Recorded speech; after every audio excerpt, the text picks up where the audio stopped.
Então, boa noite de novo. Vamos começar a falar de Bechalar. Então, eu vou tentar, como eu falei, eu vou tentar ser sucinto, mas é um assunto que é muito pessoal no sentido de que é uma coisa que me importa muito, assim.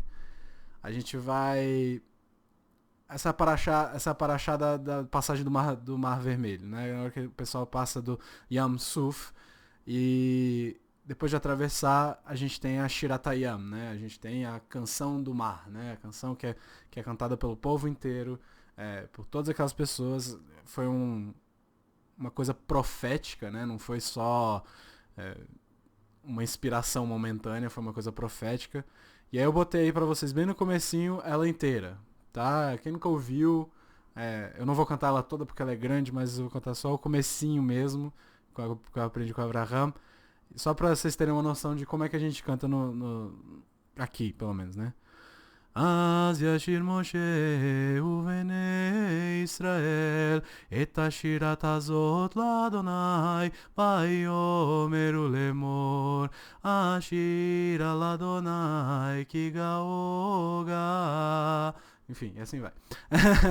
E aí é literalmente todo mundo Você é o cantando razão aí na junto. comunidade, né? Ah, não. É Can- só o reserva do reserva. A gente tem um razão de verdade aqui. E aí, a questão é a seguinte: é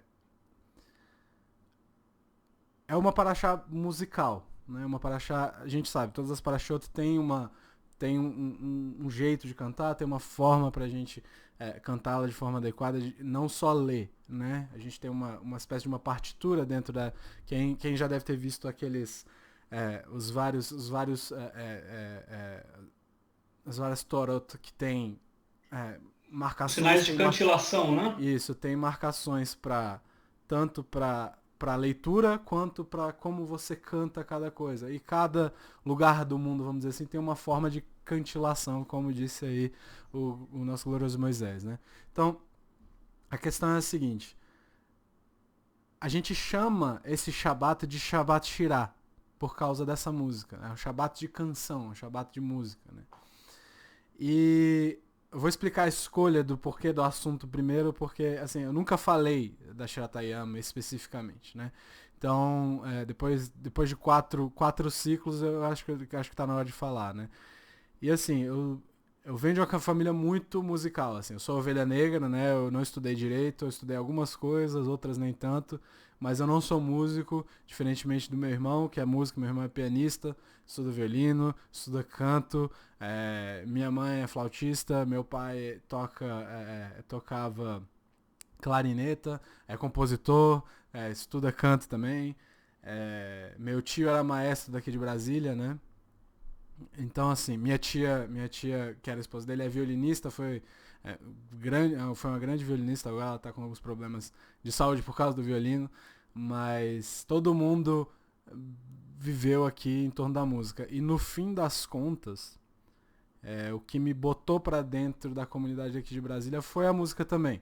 É, Foi um grande amigo meu aqui, que é meu vizinho, o professor Murado. Ele me viu uma vez e falou assim: por que você não vai lá ver o nosso Razan, né? O nosso Razan é muito, muito especial, um cara muito especial. Ele é de outro nível, assim, é até difícil de explicar, só ouvindo ele cantando mesmo pra saber. É, e aquilo ali foi a minha primeira vez que eu ouvi a liturgia feita por ele, foi bem emocionante, assim. E essa foi uma das músicas, inclusive, que eu falei assim: cara, preciso de aprender esse jeito de cantar com você. E assim, foi essa, é disso que vem, assim. Então, minha ligação com o judaísmo tem muito a ver com a liturgia desse ponto de vista de que a música para mim me chama muita atenção. E eu vou explicando um pouco mais na medida do possível, assim. Mas vamos para Paraxá, porque senão não é história de vida do indivíduo, assim, a questão que a gente vai estudar hoje, né? Então, a gente vai tentar ver a questão da simcha, a questão da alegria, que é única mesmo, contida nesse momento quando eles atravessam o mar, né? Então, um dos maiores milagres da história, né? Que alguns midrashim, inclusive, dizem que não foi... vários corpos d'água abriram no meio, não foi só o mar que abriu naquele momento, foi várias coisas que abriram, porque foi essa questão do grande milagre. O povo todo atravessou no seco, né, isso que a Torá relata, e quando eles percebem o que aconteceu, eles começam a cantar, né? Eles começam a cantar juntos, e aí o poder da música, que nem eu tô falando, que nem essa historinha toda no começo do estudo foi justamente pra gente pensar nisso. Todo mundo já deve ter se arrepiado ouvindo alguma coisa, ouvindo a música. Então, o poder da música é meio perceptível pra gente. A gente consegue perceber esse poder da música e a gente consegue ver na Torá isso também, né? E aí, eu acho que eu não botei logo a primeira, eu não botei logo a primeira fonte. Yehoshua, em Josué 13:14, tem uma passagem bem interessante sobre essa questão. Deixa eu só pegar aqui, que pelo jeito eu esqueci de botar aí no texto. No Perek 13, no capítulo 13, no verso 14, diz o seguinte: Tão somente a tribo de Levi não deu herança. As oferendas queimadas no altar de Hashem, Deus de Israel, são sua herança. Ou seja, o que é a herança da tribo de Levi? Ele tá falando, o Yehoshua está falando aqui das heranças, de que porção da terra vai receber cada um. E aí ele fala que a tribo de Levi não tem uma herança, a herança é Hashem. A herança da tribo de Levi é Hashem. Então, a herança da tribo de Levi é essa proximidade com o Hashem. E o Ramdu, que é um dos discípulos do Ramchal, do Moshe Chaim Luzzatto, ele comenta o seguinte: sabemos qual é a tarefa dos Levim, dos levitas, né? Qual que era essa tarefa? Era cantar e tocar os instrumentos. Eles, assim, criavam uma conexão com Hashem pela canção e pela música. E isso destruía todos os espinhos e as ervas daninhas no vinhedo. Isso é uma associação cabalística, tá? Abria caminho para o contato. Né? O Ramdu é um cabalista. Né? E aí ele fala, abrindo caminho para a relação direta com Hashem. Todo o trabalho da tribo de Levi é forjar esse relacionamento entre Israel, entre o povo de Israel e Hashem. E isso é feito a partir das músicas e a partir das canções. Então, se a gente tiver como aprender a usar esse poder da música para esse aspecto, a gente pode usar para tentar melhorar essa nossa relação com Hashem também. Tem uma história muito interessante do Rav Avraham Shapiro, que foi um dos rabinos-chefes de Israel há algum tempo atrás. E tem uma história dele que ele encontrou com dois Talmidei Chachamim, dois estudiosos, e eles mesmos seguindo o caminho de Torá durante a vida deles, eles ainda assim perderam um deles, né? Meio que parecia cansado, parecia ter perdido o fogo, né? A busca e tal. E ele começou a investigar o porquê, ele tentou investigar o porquê que estava acontecendo, o que estava acontecendo, porque a própria família dele estava mudando um pouco o jeito, né? E aí ele percebeu que, por exemplo, durante o Shabat existia, quando eles iam falar, por exemplo, na mesa de Shabat, o que estava perdendo fôlego, vamos dizer assim, só falava de Torá, só falava de Divrei Torá, e enquanto o outro cantava e falava de Torá. Então, assim, a diferença entre os dois pro Rav Avraham a força tá na música, né? Então, a música mantém você no, vamos dizer assim, no derech, né? No caminho, mantém você buscando mais, buscando melhorar, etc. e tudo mais. Então, existe uma conexão emocional, segundo o Rav Avraham Shapiro, entre a sua avodá, entre o seu trabalho para Hashem e a música. Existe essa conexão, a música faz essa conexão emocional, né? E todo dia Ô, de manhã a Matias, gente com tem... licença. A Depois, Viva, ela disse que não deixa está pra... gravando. Não, mas eu gravo numa coisa separada. Eu gravo Ah, numa coisa separada. É porque fica muito ruim a qualidade aqui no Zoom.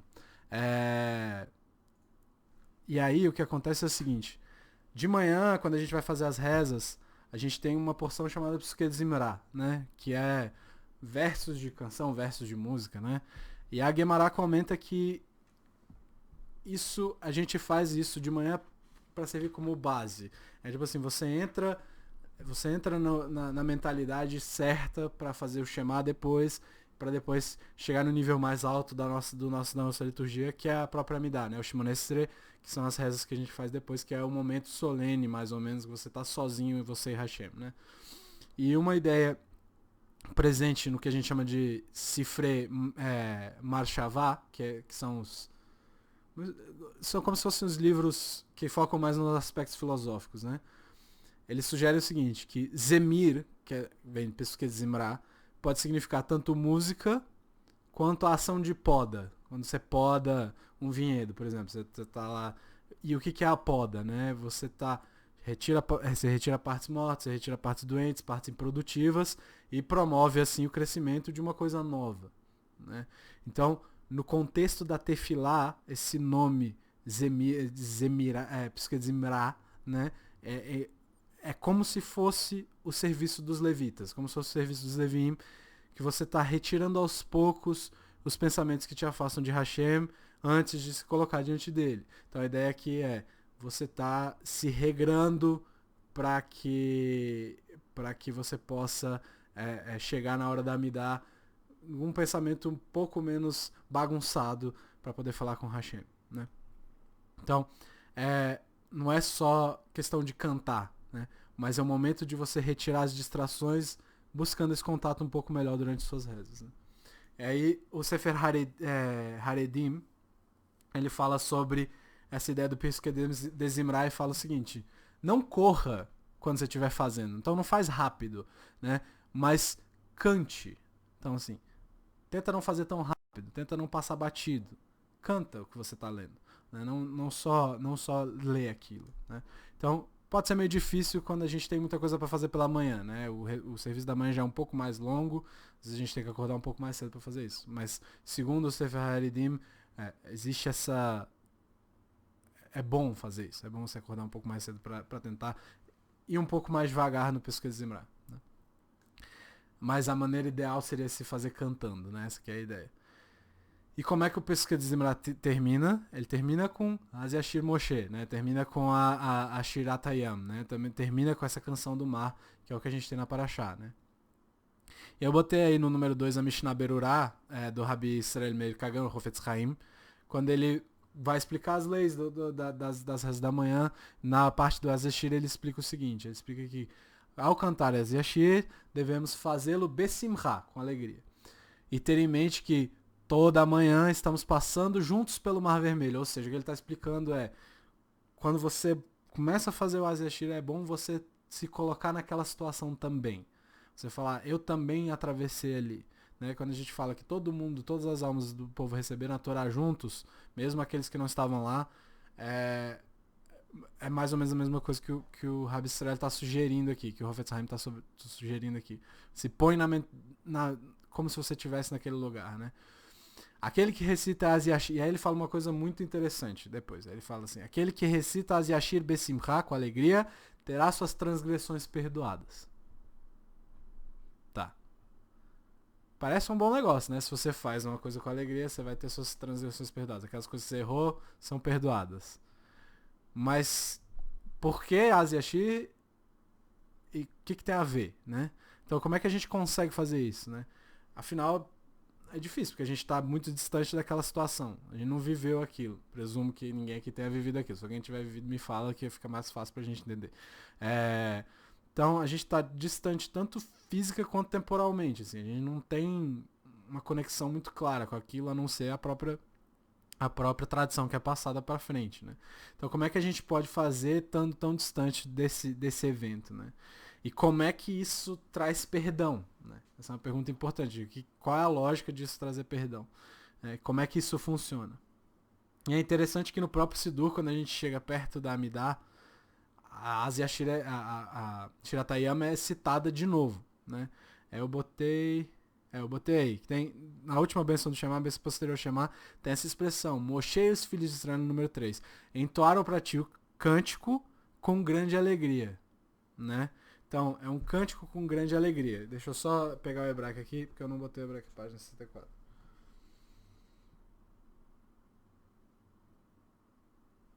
Moshe uvnei Israel lecha anu shirah besimcha rabá. Com simcha rabá, com alegria grande, né? Com uma alegria importante, vamos dizer assim, né? Então, por que a gente está citando isso de novo, né? Por que tanta simcha envolvida com essa canção? Por que a gente tem tanta alegria conectada com essa música, né? E aí, eu botei o Midrash Shemot Rabbah 23.3, ele diz assim, ele fala uma coisa muito interessante aqui, esse Midrash, no número 4. Ele fala assim, ela abre sua boca com sabedoria. Está em Mishlei, né, em Provérbios. Isso é um pedaço do Eshet Ha'il. O Eshet Ha'il é uma coisa que os maridos deveriam fazer para suas esposas no Shabbat à noite, que é uma mulher de valor, né? Quem é a mulher de valor, né? Então é uma homenagem, vamos dizer assim, às mulheres de valor. Só que aí ele está puxando esse pedaço do Eshet Ha'il e diz o seguinte, ela abre sua boca com sabedoria e se refere ao povo de Israel. Do tempo da criação do universo até o ponto em que o povo atravessou o mar, nenhum ser humano cantou para Hashem. Okay? Então, desde Adão até o pessoal atravessando o mar, ninguém cantou para Hashem. E aí ele continua. Originalmente, Hashem criou Adão, ele não cantou. Depois, Avraham foi salvo da fornalha e dos reis, e ele não cantou. Yitzhak foi salvo na Akedah, não foi sacrificado e também não cantou. Yaakov teve diversas tribulações, como Esav, Lavan e com o anjo, mas também não cantou. Ao chegar no mar, e quando esse se abre diante deles, Az e Ashir. A palavra Az quer dizer então. É por isso que eu botei essa marcação. Então cantaram. Então, e Hashem exclamou, estive esperando por isso. A expressão Az se refere à alegria, já que naquele momento houve simcha. Então naquele momento houve alegria. Então tá, o que é que esse Midrash está falando aqui? A gente tem duas dificuldades maiores aqui. Primeiro, essa história do Eshet Ha'il. Por que ele introduz com esse Eshet Ha'il? Porque, e assim, ele usa esse termo, sabedoria, Chokhmah, né? O que é que Chokhmah tem a ver com essa história? O que a sabedoria tem a ver? Que sabedoria é essa que está envolvida com a canção aí, né? E a segunda pergunta é a principal, né? A gente sabe que várias pessoas cantaram para Hashem antes disso, né? A gente tem, por exemplo, a tradição diz que a autoria do Salmo 92, né? No livro de Salmos, é de Adam Arishon, é do Adão. Adão, Shilem Mashabat, né? Então, a gente sabe disso. A gente sabe que Avraham também compôs um ou outro dos Terrilim, né? Acho que 45, se eu não me engano, posso estar errado. E muitos outros também cantaram, muitos outros Gedolei Israel, muitos outros grandes Israel também cantaram antes disso. E aí, como é que funciona isso? Então, historicamente falando, esse Midrash parece estar bem errado, né? E isso pode ser um problema, no fim das contas, né? E aí o Marzu, ele acaba sugerindo, sem explicar muita coisa, ele sugere o seguinte, que a estrutura da canção que foi cantada no Yam Suf, no mar, era diferente. Diferente como? Ele fala, tá claro para nós que ali tinha Simcha Rabbah, que é a mesma coisa que está escrito no Sidur, né? Ali tinha uma grande alegria, né? Mais entusiasmo e mais fogo, mais que ele chama. E é claro que outros cantaram antes, segundo ele, uma coisa nunca tinha acontecido antes, porém, que é essa simcha, essa alegria. Tá, então ninguém cantou com alegria, é isso que o Midrash está falando. Então vamos explorar essa simcha específica, essa alegria e essa novidade. Qual que é a novidade que foi apresentada por essa canção no mundo e é que a gente acaba repetindo todos os dias. Então é importante a gente saber qual que é a grande diferença dela para as demais canções, né? Então, e também a questão que eu falei antes, né? Como é que a gente faz, tendo alegria nessa canção, o que é que cria essa ideia de transgressões perdoadas, né? Então, a outra pergunta que fica é de onde é que vem o poder dessa música? Né? Que poder é esse que cria essa alegria diferente? E o Rabbi Ben Zion Halberstam, que ele era chamado de Kedushat Zion, ele, além de um grande mestre de Torá, ele também era conhecido como um grande compositor, né? Ele faleceu em 1941. E tem uma história legal dele que ele recebeu duas pessoas, dois jovens, durante um momento que ele estava fazendo uma explicação, e ele não conhecia eles. Mas ele percebeu logo de cara que eles pareciam cansados e infelizes, né? E aí, a partir desse momento ele fez um sinal pro Gabbai, né, pro assistente dele ali, e eles começaram a cantar uma música, né? Eles começaram a cantar, eles cantaram por mais ou menos uns 15 minutos. E aparentemente o sentimento desses dois jovens mudou, né? No dia seguinte, as famílias desses dois vieram falar com ele. Falar, olha, a gente queria pedir desculpa porque os nossos filhos vieram fazer bagunça aqui. Eles vieram pro seu shiur para fazer uma bagunça, mas depois que a gente conversou com eles, quando vocês começaram a cantar, eles desistiram de fazer a bagunça, né?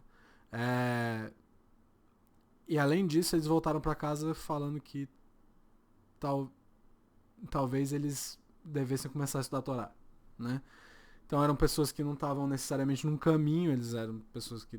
Aí a família explicou pro Rabbi Ben Zion, eles não tinham muito interesse e decidiram começar a estudar. Eu não sei o que aconteceu no final, mas essa é uma pequena demonstração de como uma música pode mudar alguém, né? Mesmo momentaneamente ou para sempre, né?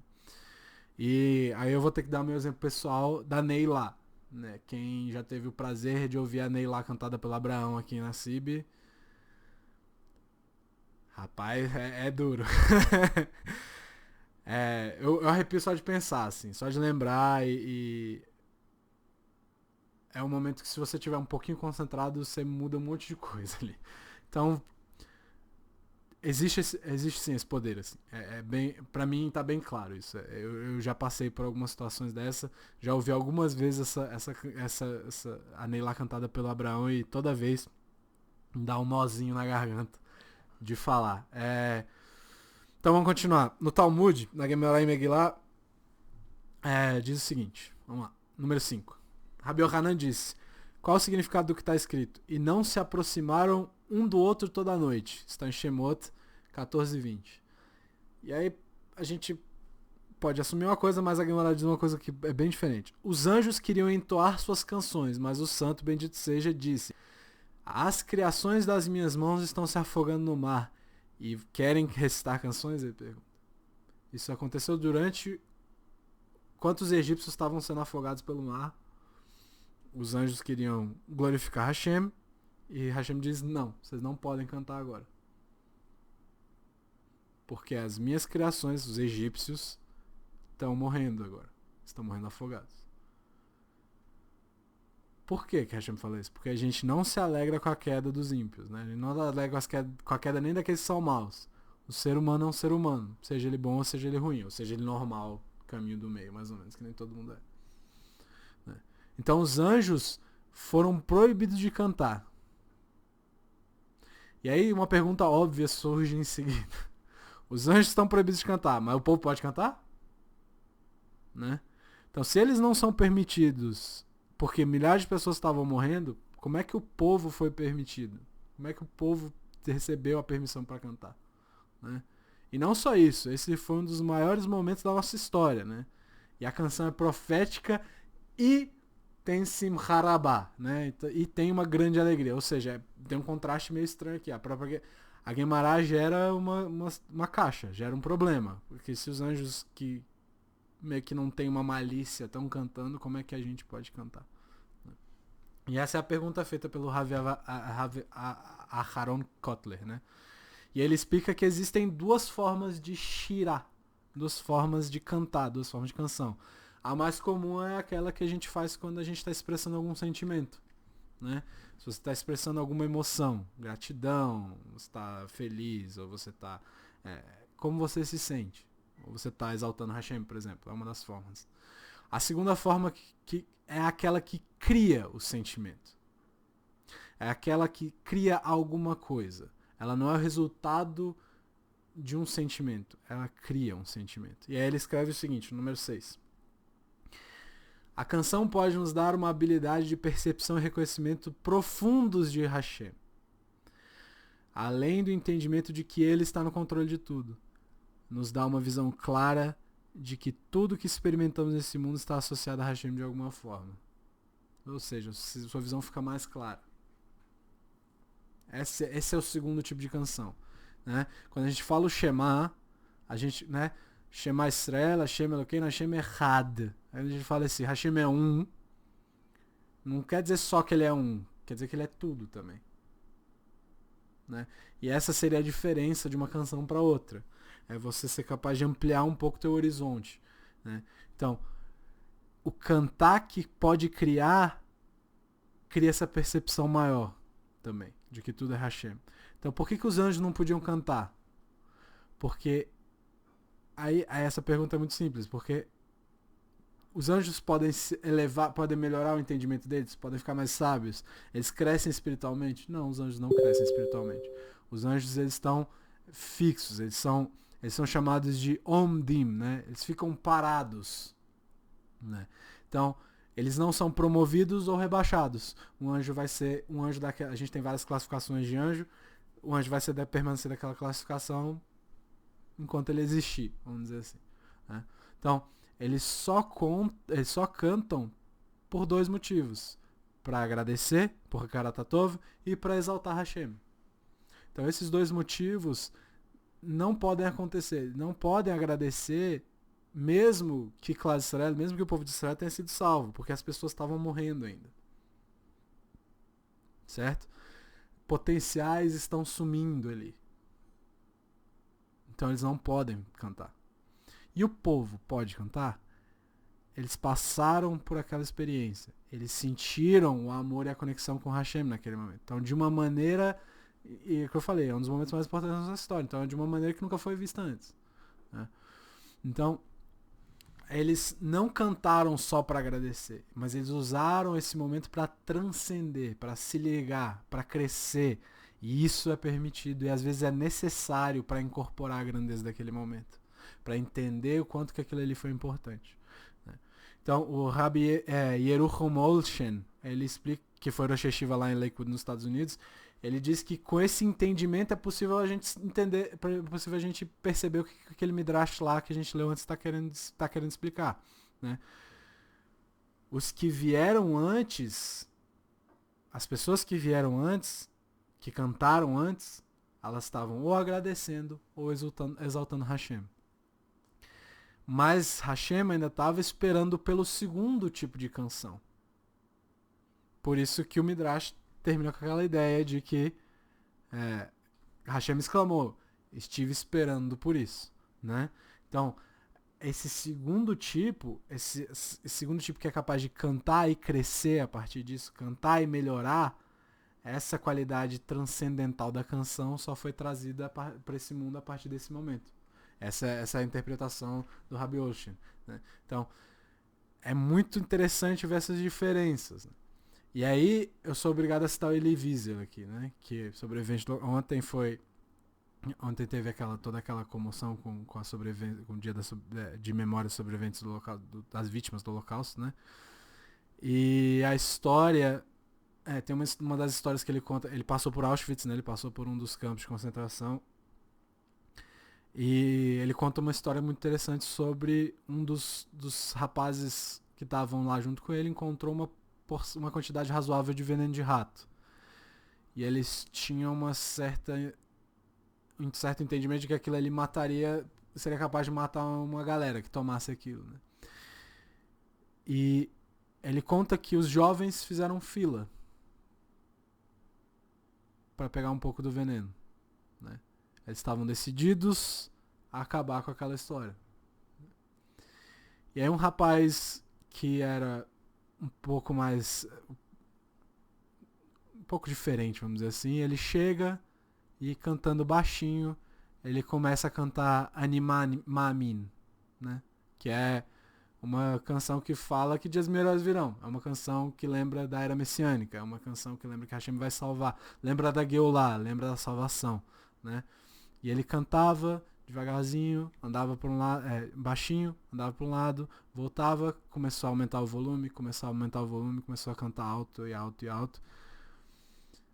E aquela coisa que estava enchendo o saco das pessoas começou a mudar de tom. Quando eles viram, a fila inteira estava cantando junto. E a música fala de emuná shelemá, né? De fé, de uma emuná completa em Hashem. De uma emuná sem defeitos. E que vai vir o dia da redenção um dia. E aí todos perceberam o que eles estavam fazendo e eles desistiram de tomar o veneno. E alguns anos depois, o próprio Elie Wiesel, enquanto ele estava dentro de uma sinagoga, ele ouviu o Hazan cantando e falou, peraí, eu conheço essa voz. E ele foi olhar para o Hazan e percebeu depois que era o mesmo rapaz que estava cantando lá no campo. E ele foi falar com ele e falou, você salvou minha vida com a sua música. E esse é o poder da música, né? Ela pode ter esse potencial de te levar, de te construir, e foi isso que aconteceu no Yam Suf, foi isso que a gente aprendeu no mar.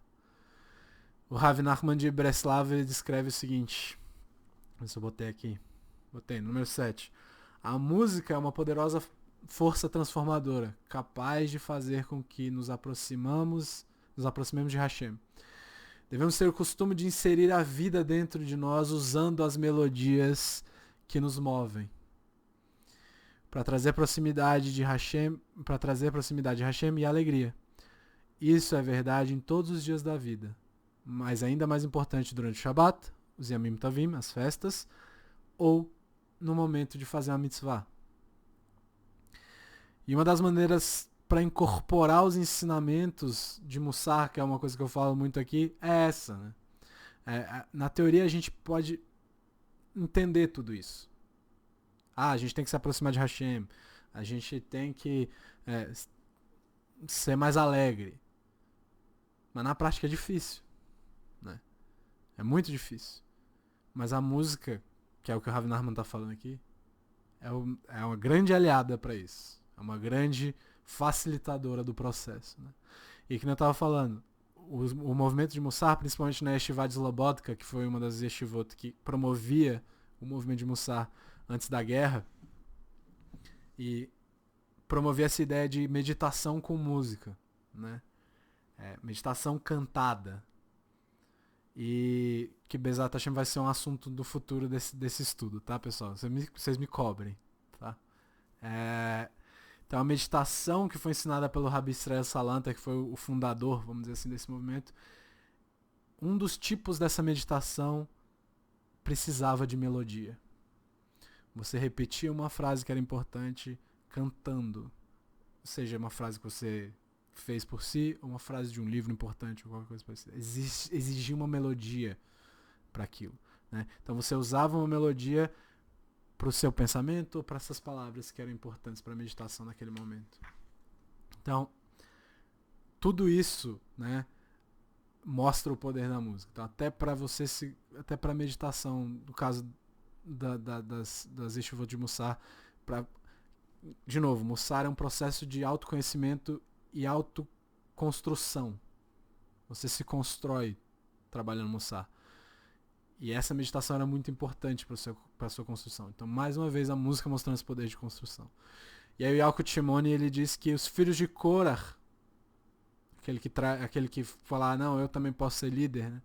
Não sabiam que lado que ele devia tomar. Eu vou ficar do lado de Moshe ou do lado do meu pai, né?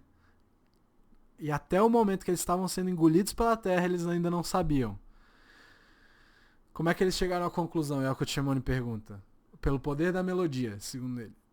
Eles conseguiram superar a névoa e perceber a verdade cantando. E isso salvou a vida deles. Eles foram os únicos sobreviventes da história, né? Dos rebeldes. E esse é o poder da música. De onde que vem essa ideia da Mishnah Berurah de que se a gente cantar com alegria as transgressões vão ser perdoadas? O Yalkut Shimon de novo, na Parashá Bechalar, no 8, diz assim: quando cantamos Shirat Hayam, nossas transgressões podem ser perdoadas, pois nos tornamos uma nova criação. Vocês já ouviram uma história filosófica de que um homem que atravessa um rio não sai sendo a mesma pessoa do outro lado? É mais ou menos a mesma ideia, né? Então, por quê?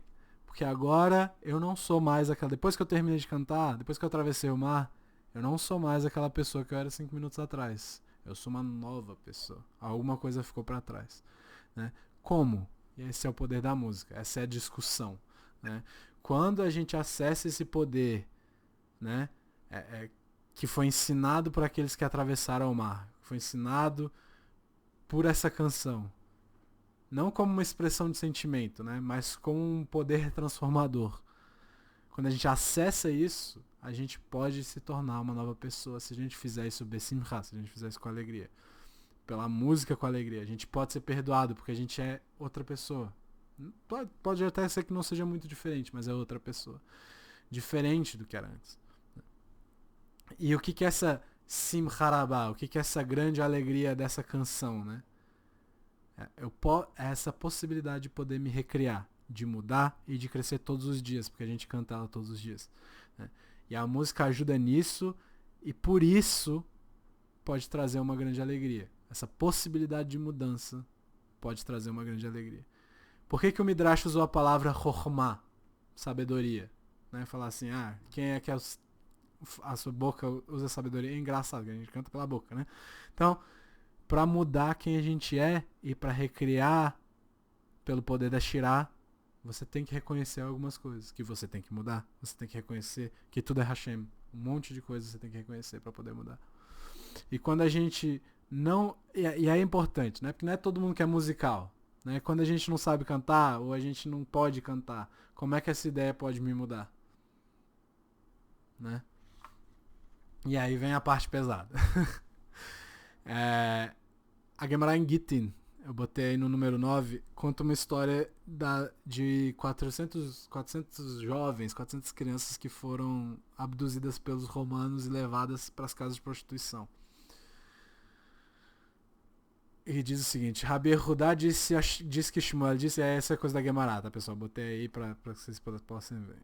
Alguns dizem que Rabi Ami disse que foi ensinado numa baraita.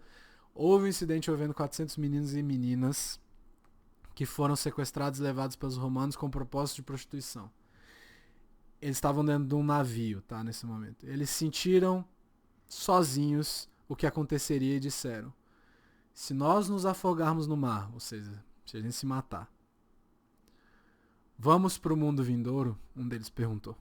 O mais velho entre eles explicou o verso, eu os farei voltar de Bashan, fá-los-ei voltar do mesmo das profundezas do mar. Ou seja, do meio dos dentes do leão, esse que fareis voltar de Bashan, e daqueles que se afogam no mar em nome dos céus. Ou seja, se eles se jogassem, a Gemara está falando que eles, sim, se eles fizessem isso para se poupar dessa situação, sim. Ao ouvirem a explicação, as moças pularam e caíram no mar. Os meninos, aí tem toda uma explicação de por que os meninos se jogam depois também, mas aí termina dizendo que os meninos também se jogaram ao mar. E aí a gente sabe que Tisha B'Av, dia 9 de Av, é um dia complicado. Né? E aí a gente tem as Kinot, a gente tem as lamentações do dia 9 de Av. E uma das lamentações faz referência a esse episódio. E aí tá no 10. Ele diz assim, eles cantavam canções para Hashem enquanto afogavam, assim como aqueles que cantaram após o Mar Vermelho. Eles cantavam, pois estavam morrendo pelos céus, no fundo do mar. Essa história é complicada, né? Eu não acho que eles estavam cantando, tá? Mas o autor dessa quiná, o autor dessa lamentação, ele quis dizer uma coisa muito específica. Qual que é a comparação com a Shiratayam? Qual que é a comparação com essa canção da qual a gente está falando hoje? A mensagem parece ser que a gente não precisa necessariamente de estar cantando para viver uma vida de shirá, para viver uma vida de canção. Não precisa ter uma voz bonita, não precisa de talento e não precisa estar no compasso. Mas ao viver como um resultado dessa canção, com o entendimento de que em Nod me levador, né, que tudo é Hashem, mesmo sem cantar, você pode viver uma vida de música, uma vida de shirá. Eles não estavam cantando, né? Mas eles viveram até o fim uma vida de Shirá. Isso é verdade quando a gente dá nossas vidas por isso, assim como aqueles que morreram durante o Holocausto, mas também quando a gente vive por isso. Né? E aí, o Rav Avigdor Miller escreve o seguinte, ele fala que essa contemplação da vida é a forma verdadeira de música. Em Od Milevador. Não há nada além dele. Que a gente possa, cada um de nós, encontrar os nossos ritmos, encontrar as nossas melodias e as nossas canções. E como já diria o Rabbi Noah Weinberg, até estudar fica melhor cantando. Então se você tiver uma melodia para estudar, também melhora. E eu posso garantir que isso funciona mesmo. Então, que a gente possa viver uma vida de Shirá. Boa noite, pessoal. Obrigado pela paciência e pela atenção.